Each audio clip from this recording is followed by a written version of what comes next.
May gamit ang tagulilong bro. Putik na wala. Ha? Sabi. Sabi mga idol. Sobrang tigas. Parang nawalan na ako ng lakas ha. Sabi. Sabi, ginamit ko na yung ano ko ha. Kalahati ng lakas ko pero hindi pa rin. Hindi po pwedeng magsayang ng ano dito, lakas. Kasi sobrang lakas po ng kalaban. Ah, bugbog inabot namin tatlo ah. Grabe.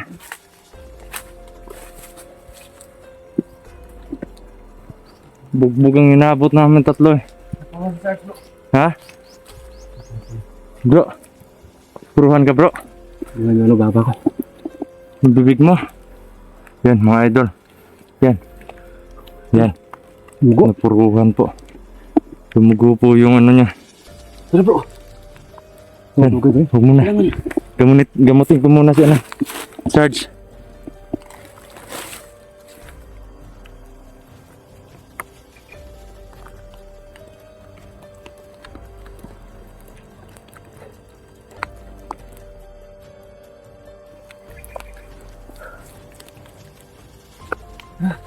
Kailangan puntahan natin si Tim bro. Pupuntahan natin si Ting. Relax muna, bro. Yung bag mo bro. Ha? Yung bag mo. Diyan muna yung bag.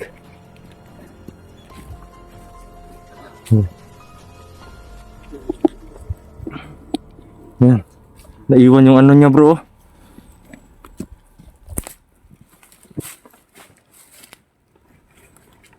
Bakit parang tumakbo siya nang natanggal to sa kanya? Alam ko. Yan siguro siya kumukuha ng lakas. Hindi, isa siguro to sa ano niya. Pero wala namang ano dito eh. Walang kakaiba na bagay bro. Wala. Wala naman.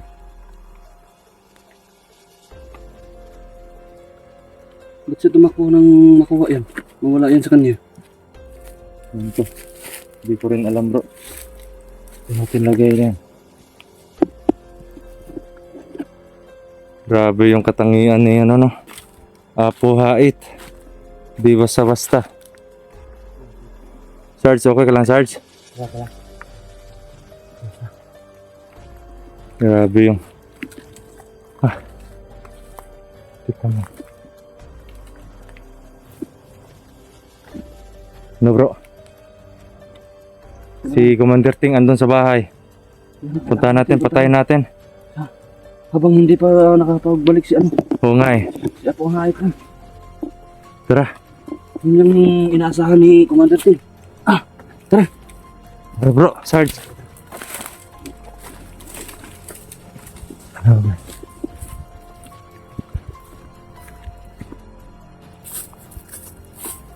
So kung nga idol na, punta po kami dun sa bahay.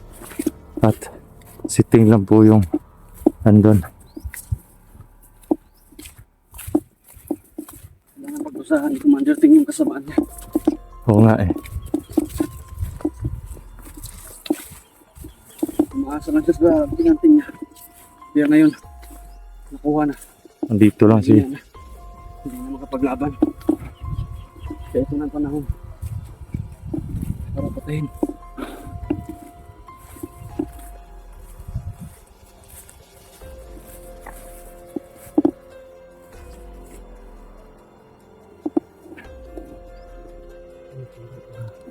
Oo nga eh.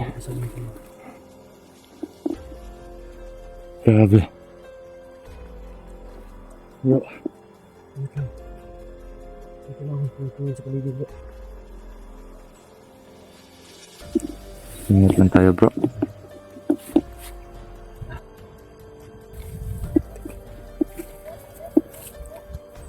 Ingat lang tayo bro. Mga idol na.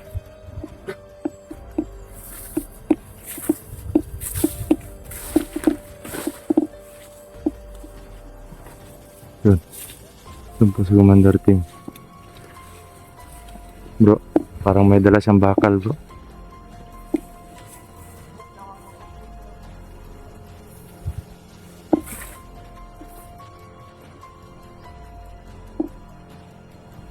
Parang nangihina po si Commander Ting mga idol. No?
Patayin mo yan.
Bro, hawak na yung tatlo bro. Bro, Sarge.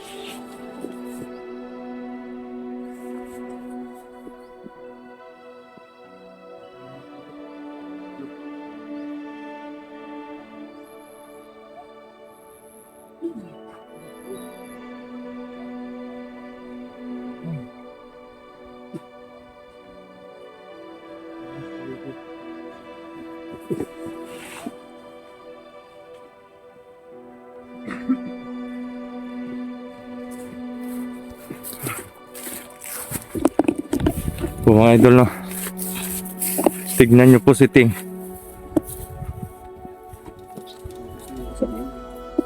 Patay na po yan mga idol. Nanigas dahil sa orasyon. Di ba muna yung paligid bro? Check mo muna bro. Parang wala na akong parang wala na akong naanuhan na aura dito bro. Mahina na kasi yan kaya minadali na lang namin mga idol, no? Nadali agad. Tatapon pa natin yan ngayon.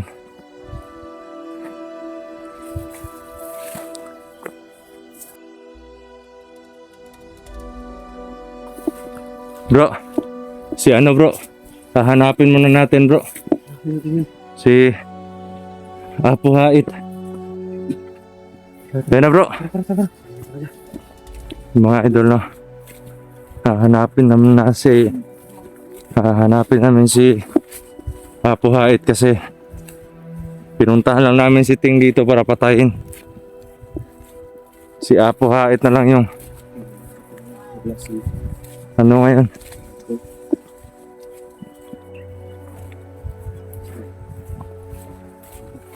Grabe. Wala na si Ting. Ano natin pa yung malakas? Bro, Yan. ilagyan mo ba yung sitting ano?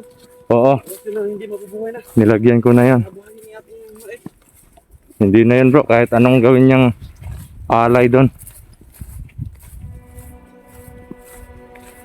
Si Apo Hait na lang yung ano natin ngayon.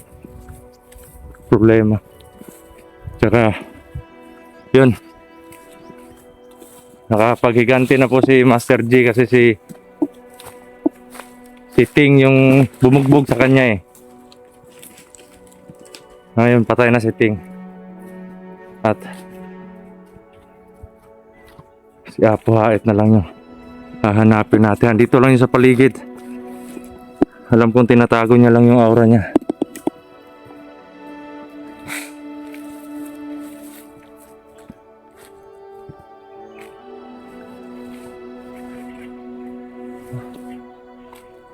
Bro.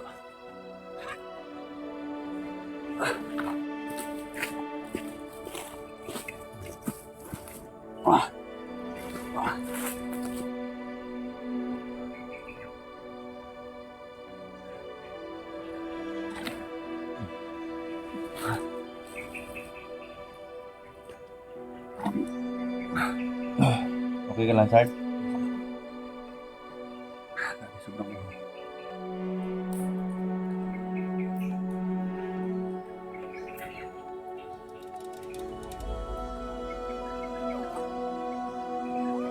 So, Sard.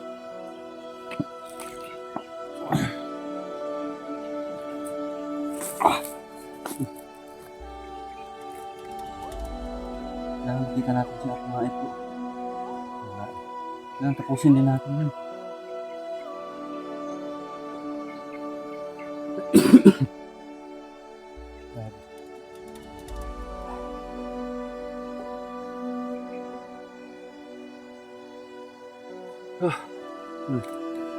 Hindi tayo bababa pa rin yung pinapatay siya, no? Hindi. Hindi man natin mapatay si Apo Hait ngayon kasi medyo mahirapan din tayo dun eh. Medyo Kailangan muna matigas natin kasi. magpalakas. Importante, Palakas muna tayo, bro. patay na si Commander Ting. Importante na ano na, parang pilay na yung grupo nila ngayon. Sigurado ako, bro. Kung napatay natin si Commander Ting, sigurado akong maghihiganti yung si Apo Hait. Yun na nga yung, kasi nung nakita ko sila doon sa bahay, ginagamot ni Apo Hait yun eh.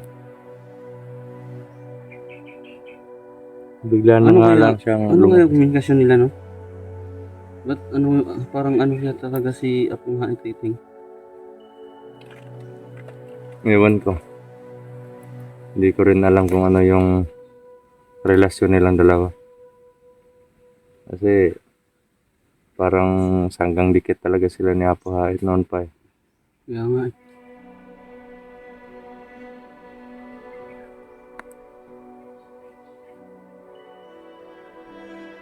Ano plano natin, bro?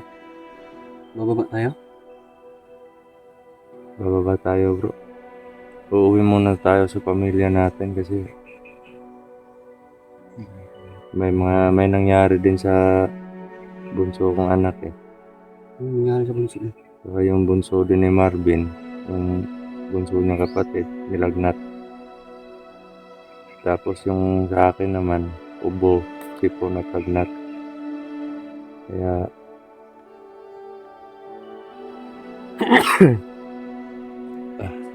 kaya kailangan natin umuwi muna. Importante, malinis na yung bahay. At bukas na bukas, babalik tayo dyan.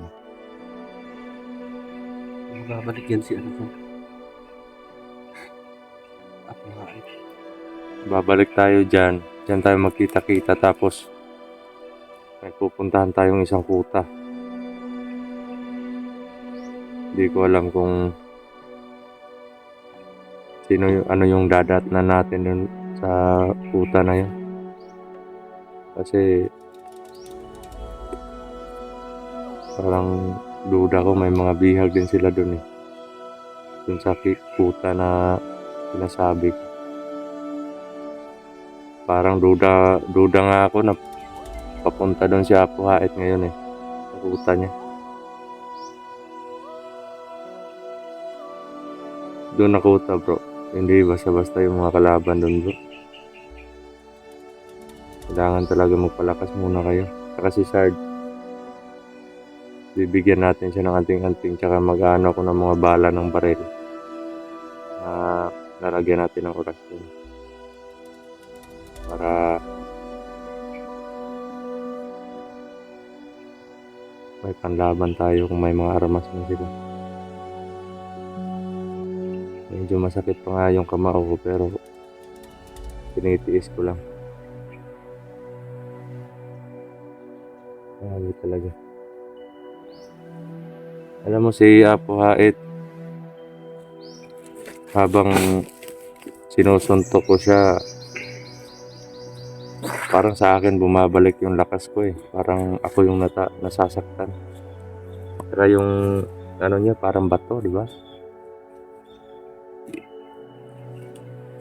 Yung mga idol, no? Gagawa po kami dun sa ano sa bahay. Pagbalik po namin, uuwi muna kami tapos babalik kami dun sa bahay. Dun kami magkita-kita. Yung gagawin po namin is gagawin po namin yung hideout, yung bahay na yan. Kami po na grupo, no? Gagawin po namin hideout yan, tsaka dyan po kami magpapalakas ng physical na lakas, tsaka mga orasyon po namin. Diyan namin naasahin yung mga ano namin. Oo. Kasi wala pong ibang makakita sa amin dito. Hindi makakaalam. Kasi kung doon kami sa kanya-kanyang bahay namin mga idol na tinitirhan ngayon, eh baka may ibang tao makita sa amin na nag-uusal kami tapos nagpapalakas ng physical, baka testingin kami ng mga civilian, no? Eh Susubukan yung ano namin. susubukan yung mga ano namin, kaya delikado naman yun para sa amin. Civilian yun. Hindi namin pwedeng Hindi labanan naman yun. pwede na pumatol kami sa mga civilian. Wala namang kasalanan. Ano lang talaga sila. May mga tao lang talaga na ganyan, bro. Meron nga. Susubukan talaga. Kaya doble. Meron na yung ano, yung mainitin yung ulo. Oo. Sasabihin nila na nagpapalakas ka ng physical mo, sasabihin na sa'yo na hambog ka. Wala yan. May mga tao talaga na ganyan. Pero tayo na nakakaalam lang sa mission natin. Eh, sabihan na lang natin. Kasi Ano lang. Baba na lang tayo ng ano. bababa tayo ngayon. Hindi sila init ng ulo. Tayo na lang yung mag-adjust. Adjust lang tayo. Tayo Ngayon. naman yung may ano eh. Kaya tayo na lang din yung mag-adjust. Ganun na nga. So yun. So mga idol, no? Kailangan po namin bumaba kasi si Apo Hait parang wala na po talaga dito. Kailangan po namin bumaba. Tapos uwi muna kami sa mga pamilya namin. At yun, isang matagumpay na mission na naman po, napatay po natin si Commander Ting, no? Dahil po sa mga suporta niyo sa pagdarasal niyo din po mga idol is ano po tayo ngayon, nagtagumpay, no? Kaya maraming salamat po. At mega love shoutout po sa inyong lahat mga idol, no? At sa mga ano naman natin dyan, sa mga kababayan natin nasa ibang bansa, no? Mga OFWs, no? Wag niyo pong pababayaan yung mga sarili ninyo. Lagi pong ingatan, no? Dahil alam naman po natin na nagsusumika po kayo para sa pamilya. Saka tumutulong din po kayo sa mga higit na nangangailangan po. Pero isipin po natin palagi na unahin po natin palagi yung pamilya natin, no? So yun. Ingat po sa inyong lahat mga idol. Isang mapagpalang araw po sa inyong lahat. Ito po si Kuya, si Brad Dudong Adventure po na nagsasabi na mahal na mahal ko po kayong lahat. God bless po.